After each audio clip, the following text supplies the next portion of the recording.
Dear students, इस class में सभी का वेलकम है। हम लोग जो आज टॉपिक स्टडी करने जा रहे हैं उसका हेडिंग है electronic displacement in organic compound and its effect. इसमें हम लोग स्टडी करेंगे कि किसी ऑर्गेनिक कंपाउंड में जो इलेक्ट्रॉन्स का डिस्प्लेसमेंट होता है वो किस तरीके से होता है। तो इसमें हम लोग सबसे पहला जो एग्जांपल ले रहे हैं वो है इथाइल क्लोराइड। इथाइल क्लोराइड में देख रहे हैं कि ये 2 कार्बन एटम है, 5 हाइड्रोजन एटम है और 1 क्लोरीन एटम है। सभी सिग्मा बॉन्ड से जुड़े हुए हैं और हमें ये पता है कि क्लोरीन एटम जो यहाँ पर chloro as a functional group है ये इलेक्ट्रोनेगेटिव होता है, जिसके वजह से ये सिग्मा बॉन्डेड इलेक्ट्रॉन्स को अपनी ओर आकर्षित करता है, जिसके कारण क्लोरीन पर पार्शियल डेल्टा नेगेटिव चार्ज और कार्बन पर partial delta positive charge develop हो गया है। तो यहाँ पर ये जो पार्शियल चार्ज डेवलप हुआ है वो इलेक्ट्रॉनिक डिस्प्लेसमेंट का रिजल्ट है। दूसरा एग्जाम्पल हम लोग लेते हैं क्लोरोबेंजीन का। इसमें ये स्ट्रक्चर क्लोरोबेंजीन का देख रहे हैं। ये क्लोरो फंक्शनल ग्रुप है जिसमें 3 पेयर लोन पेयर इलेक्ट्रॉन है और 3 पाई बॉन्ड है। इसमें ये रिजोनेंस के थ्रू इलेक्ट्रॉन का डिस्प्लेसमेंट होता है। ये क्लोरो ग्रुप का लोन पेयर डिस्प्लेस होकर पूरे सिस्टम में आ जाता है और इस तरह से ये देखते हैं कि ये जो sigma bonded lone pair electrons है वो सारे सिस्टम में डीलोकलाइज्ड हो जाता है। तो इस तरह से हम देखते हैं कि ये इलेक्ट्रॉनिक डिस्प्लेसमेंट किस तरह से संपन्न हुआ और इसमें जो इलेक्ट्रॉन्स पार्ट ले रहे हैं वो सिग्मा बॉन्डेड है, लोन पेयर है और पाई इलेक्ट्रॉन है। तो ये हम लोग देखते हैं कि ये जो इलेक्ट्रॉनिक डिस्प्लेसमेंट हुआ इसमें किसी कंपाउंड में अलग अलग तरीके के इफेक्ट पाए जाते हैं जो इस तरह से है। ये पहला इफेक्ट है इंडक्टिव इफेक्ट, दूसरा इफेक्ट है इलेक्ट्रोमेरिक इफेक्ट है, तीसरा रेजोनेंस है एंड मेसोमेरिक इफेक्ट है, फोर्थ जो इफेक्ट है हाइपर कंजुगेशन है और फिफ्थ है हाइड्रोजन बॉन्डिंग। तो ये सारे जो इफेक्ट हैं वो किसी ऑर्गेनिक कंपाउंड में इलेक्ट्रॉनिक डिस्प्लेसमेंट की वजह से हैं। हम लोग ये सभी इफेक्ट को एक एक करके स्टडी करेंगे। तो फर्स्ट हम लोग ले रहे हैं जो स्टडी करने जा रहे हैं वो है इंडक्टिव इफेक्ट। इंडक्टिव इफेक्ट में इलेक्ट्रॉनिक डिस्प्लेसमेंट होता है वो सिग्मा बॉन्ड के थ्रू होता है। जो कोई भी फंक्शनल ग्रुप या तो सिग्मा बॉन्डेड इलेक्ट्रॉन को अपनी ओर आकर्षित करता है या वो प्रतिकर्षित करता है। ये डिपेंड इस बात पर करता है कि जो फंक्शनल ग्रुप है वो कार्बन से ज़्यादा इलेक्ट्रोनेगेटिव है या कम इलेक्ट्रोनेगेटिव है। इसे एग्जाम्पल के तौर पर इस तरह से हम लोग समझते हैं। अल्काइल हैलाइड, यहाँ देख रहे हैं वो क्लोरो ग्रुप फंक्शनल ग्रुप है जो कार्बन से ज़्यादा इलेक्ट्रोनेगेटिव है, इसलिए X पे ये पार्शियल नेगेटिव चार्ज और अल्काइल ग्रुप पर पार्शियल पॉजिटिव चार्ज डेवलप हो गया है। इसका मेन काउज है कि सिग्मा बॉन्डेड इलेक्ट्रॉन ये हेलो ग्रुप की ओर आकर्षित हुआ है, जिसे हम लोग एरो के थ्रू देख रहे हैं। तो इस तरह से ये नेक्स्ट हम लोग देखते हैं। कि ये displacement of sigma bonded electrons towards halogen atom और हैलो ग्रुप्स। तो इस तरह से देखा कि ये जो इलेक्ट्रॉनिक डिस्प्लेसमेंट है वो सिग्मा बॉन्ड के माध्यम से किस तरह हुआ है, और ये इलेक्ट्रॉनिक डिस्प्लेसमेंट हम लोग अभी डिस्कस किया कि हैलो ग्रुप के इलेक्ट्रोनेगेटिविटी के ऊपर डिपेंड करता है।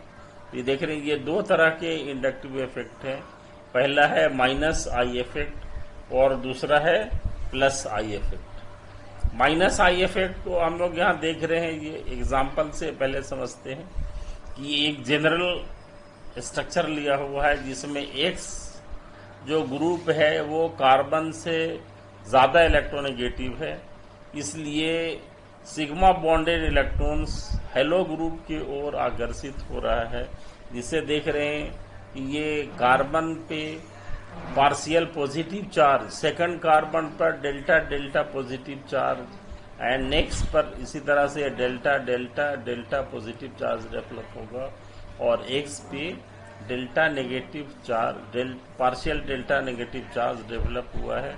तो हम लोग देखते हैं कि ये किस तरह से इलेक्ट्रॉनिक डिस्प्लेसमेंट हो रहा है वो नेगेटिव ग्रुप के थ्रू जो हेलो ग्रुप है। तो इस तरह से ये देख रहे कि ये जो इस तरह के इफेक्ट जो कहला रहे हैं वो माइनस इफेक्ट है। नेक्स्ट जो एग्जांपल लेते हैं, ये जनरल स्ट्रक्चर दे रखा है यहाँ पे प्लस आई इफेक्ट का। यहाँ पर देखा जा रहा है कि वाई,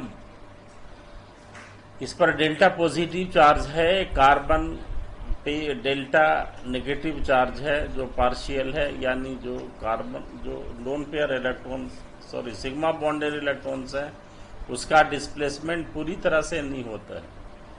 तो ये वाई जो ग्रुप है कार्बन से कम इलेक्ट्रोनेगेटिव है।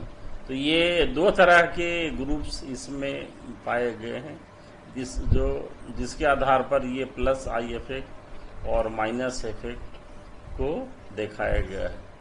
हम ये जो इंडक्टिव इफेक्ट है ये एक परमानेंट इफेक्ट है और ये लगभग 3 कार्बन एटम तक वर्क करता है। अब ये हम लोग ये एक दूसरा एग्जांपल ले रहे हैं, ये क्लोरोब्यूटेन का। यहाँ पर देख रहे हैं क्लोरो ग्रुप पर पार्शियल नेगेटिव चार्ज है, कार्बन पहले कार्बन पर डेल्टा प्लस, फिर delta delta plus, delta delta delta plus और 4 टाइम्स डेल्टा प्लस है। तो ये माइनस आई इफेक्ट को यहाँ पर बता रहे हैं। हम लोग को पता है कि ये जो कोई भी कंपाउंड्स ऑर्गेनिक कंपाउंड्स हैं वो मेन उनका जो क्लासिफिकेशन है फंक्शनल ग्रुप के बेसिस पर किया जाता है।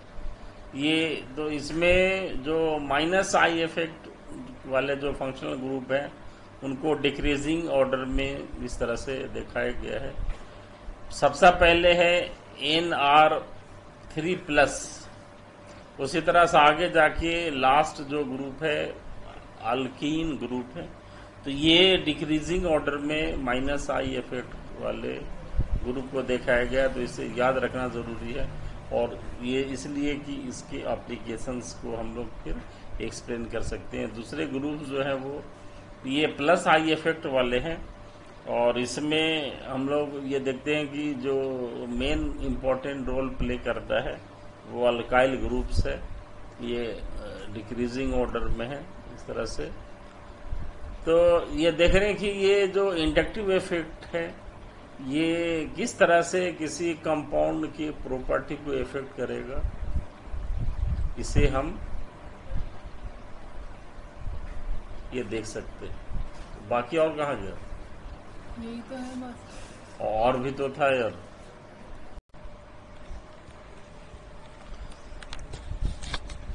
तो हम लोगों ने अभी देखा ये इंडक्टिव इफेक्ट क्या है, इसके टाइप्स क्या हैं। अब ये इसके एप्लीकेशंस देखेंगे कि इंडक्टिव इफेक्ट का जो यूज है इसको किस तरह से इस्तेमाल कर सकते हैं। इसमें मेन जो यूज है उसका वो strength of acids and strength of base, और इस बेसिस पर हम लोग ये समझ सकते हैं कि भाई ये ऑर्गेनिक कंपाउंड्स किस तरह का रिएक्शन देगा, तो इंडक्टिव इफेक्ट के बेसिस पर ये भी हम लोग समझ सकते हैं। सबसे पहले हम लोग जो यहाँ पर ले रहे हैं वो comparison of strength of acid. इसमें देख रहे हैं कि ये दो एसिड्स यहाँ पर लिया गया है, एक है क्लोरोएसिटिक एसिड और दूसरा है एसिटिक एसिड। क्लोरोएसिटिक एसिड इसमें as a functional group chloro है, जिसका हम लोगों ने अभी सीरीज में देखा माइनस आई इफेक्ट। तो माइनस आई इफेक्ट के कारण ये सिग्मा बॉन्डेड इलेक्ट्रॉन्स को अपनी ओर आकर्षित करता है और ये कार्बोक्सिलिक ग्रुप के OH बॉन्ड को ये वीक करता है। ये dotted line, vertical dotted line से बता रहा है। तो इसे ये रिजल्ट क्या होगा इसमें कि ये जो OH ग्रुप से H+ आयन ये निकल जाएगा और ये क्लोरोसिटिक एसिड आसानी से H+ आयन डोनेट कर देगा। दूसरा है एसिटिक एसिड, इसमें फंक्शनल ग्रुप मिथाइल ग्रुप है जिसका +I इफेक्ट है। तो ये सिग्मा बॉन्ड के माध्यम से इलेक्ट्रॉन सिस्टम में देगा और ये OH ग्रुप है कार्बोक्सिलिक एसिड का। इसमें देख रहे हैं ये बॉन्ड जो है वो स्ट्रॉन्ग हो जाएगा, इसको डॉटेड लाइन से बताया गया है। तो ये उतनी आसानी से OH ग्रुप H+ आयन नहीं देगा, तो जिसका रिजल्ट क्या होगा कि ये एसिटिक एसिड जो होगा वो वीक एसिड होगा और क्लोरोएसिटिक एसिड होगा वो स्ट्रॉन्ग एसिड होगा। तो ये किसके वजह से हुआ? क्लोरो ग्रुप के -I इफेक्ट के वजह से। नेक्स्ट जो हम लोग स्टडी करेंगे comparison of strength of base. इसमें सिंपल मॉलिक्यूल लेते हैं, methyl amine and ammonia. Methyl amine में मिथाइल ग्रुप है, ये +I इफेक्ट शो करता है, सीरीज में हम लोगों ने अभी देखा है। तो ये मिथाइल ग्रुप सिग्मा बॉन्ड के माध्यम से अमीनो ग्रुप को इलेक्ट्रॉन डोनेट करेगा। रिजल्ट क्या होगा कि नाइट्रोजन एटम पर इलेक्ट्रॉन की अवेलेबिलिटी ज़्यादा बढ़ेगी और ये इसका जो बेस कैरेक्टर है वो इंक्रीज हो जाएगा इन कंपैरिजन टू अमोनिया। तो इस तरह से देखते हैं कि ये जो इंडक्टिव इफेक्ट है इसकी यूटिलिटी क्या हो रही है। और हम लोग ये देखते हैं कि मिथाइल अमीन तब क्या होगी, ये स्ट्रॉन्गर बेस देन अमोनिया, ये इस बेसिस पर एक्सप्लेन कर सकते हैं। ये दूसरे एसिड्स के स्ट्रेंथ हम लोग यहाँ पर ये कंपेयर कर सकते हैं। ये दो सीरीज है, एक A और B का। इसमें A में जो है ये पहला जो कंपाउंड है वो फॉर्मिक एसिड है और उसके बाद अल्काइल ग्रुप की संख्या बढ़ती जा रही है। तो देख रहे हैं कि जैसे जैसे अल्काइल ग्रुप की संख्या बढ़ रहा है वो pK का मान यहाँ पर बढ़ते जा रहे हैं। pK A dissociation constant of acid है जिसका लॉग ये लिया हुआ है। तो pK का मान जितना कम होगा किसी एसिड का स्ट्रेंथ उतना ज़्यादा होगा।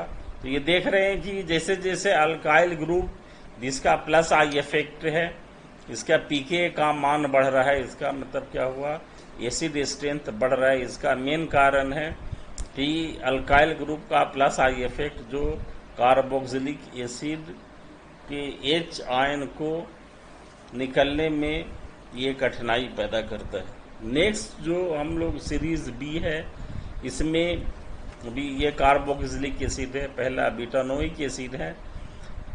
और इसमें फिर नेक्स्ट जो कंपाउंड है इसमें क्लोरो ग्रुप ले रखा है। तो यहाँ देखा जा रहा है कि ये क्लोरो ग्रुप इसका -I इफेक्ट है।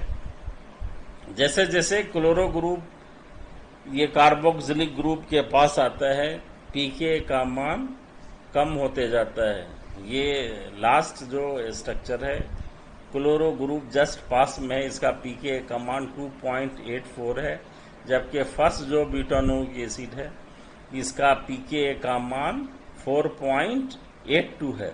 इसका मतलब क्या हुआ, ये क्लोरो ग्रुप कार्बोक्सिलिक ग्रुप के सबसे पास है, तो ये कार्बोक्सिलिक ग्रुप के H आयन को निकालने में -IF की वजह से ज़्यादा जो है वो सहयोग प्रदान करेगा। इसलिए हम लोग देख रहे हैं कि ये किसी भी कार्बोक्सिलिक एसिड के स्ट्रेंथ को इंडक्टिव इफेक्ट के बेसिस पर किस तरह से एक्सप्लेन कर सकते हैं। नेक्स्ट हम लोग ये अमीन्स की सीरीज ले रहे हैं। यहाँ पे ये देखते हैं, ये प्राइमरी अमीन, सेकेंडरी अमीन और टर्शियर अमीन। पहले ये मिथाइल डाइमिथाइल अमीन, फिर मिथाइल अमीन और ट्राइमिथाइल अमीन अमोनिया। इस सीरीज को देखें, इसमें सीरीज कुछ रिवर्स है। डाइमिथाइल अमीन सबसे ज़्यादा स्ट्रॉन्ग बेस है, फिर मिथाइल अमीन है, ट्राइमिथाइल अमीन है और फिर अमोनिया है। तो ये हम लोग देख रहे हैं कि ये रिवर्स होने का कारण क्या है, जबकि ये ट्राइमिथाइल अमीन में 3 मिथाइल ग्रुप है, इसको सबसे ज़्यादा स्ट्रॉन्ग बेस होना चाहिए, लेकिन ऐसा नहीं हो पा रहा। तो ये इसका मेन कारण है स्टेरिक इफेक्ट। स्टेरिक इफेक्ट का मतलब क्या हुआ कि स्पेस में जो ग्रुप का अरेंजमेंट होता है वो किस तरह से, अगर ग्रुप्स पास पास में हैं तो सभी जो फंक्शनल ग्रुप हैं वो इंडिपेंडेंटली वर्क नहीं करते हैं, और रिजल्ट क्या होता है कि उनकी जो वर्क करने की कैपेसिटी हो वो कम हो जाती है। ठीक यहाँ पर भी ये अमीन्स के स्ट्रेंथ में इस तरह का ये घटना हो रहा है। तो इस वजह से ये डाइमिथाइल अमीन ये सबसे ज़्यादा स्ट्रॉन्ग बेस है, फिर मिथाइल अमीन है, फिर ट्राइमिथाइल अमीन है और लास्ट में अमोनिया है। सेकंड जो सीरीज हम लोग यहाँ पर ले रहे हैं, ये डाई इथाइल अमीन, ट्राई इथाइल अमीन, इथाइल अमीन और अमोनिया। यहाँ केस थोड़ा सा रिवर्स है। ट्राई इथाइल अमीन ये पहले आ गया है, ये इथाइल अमीन में इथाइल ग्रुप ये बड़ा है, इसलिए ये प्लस आई इफेक्ट प्रदर्शित करने में ज़्यादा सक्षम है। इसलिए यहाँ पर ये जो बेस स्ट्रेंथ है वो चेंज हो गया है इस ऑर्डर, और इथाइल अमीन सबसे ज़्यादा, डाइथाइल अमीन सबसे ज़्यादा स्ट्रॉन्ग बेस है, उसके बाद ट्राइथाइल अमीन, इथाइल अमीन और सबसे लास्ट में अमोनिया है। तो इस तरह से हम लोग देख रहे हैं कि ये किस तरह से किसी कंपाउंड के एसिड या बेस स्ट्रेंथ को एक्सप्लेन कर सकते हैं। ये थैंक यू वेरी मच।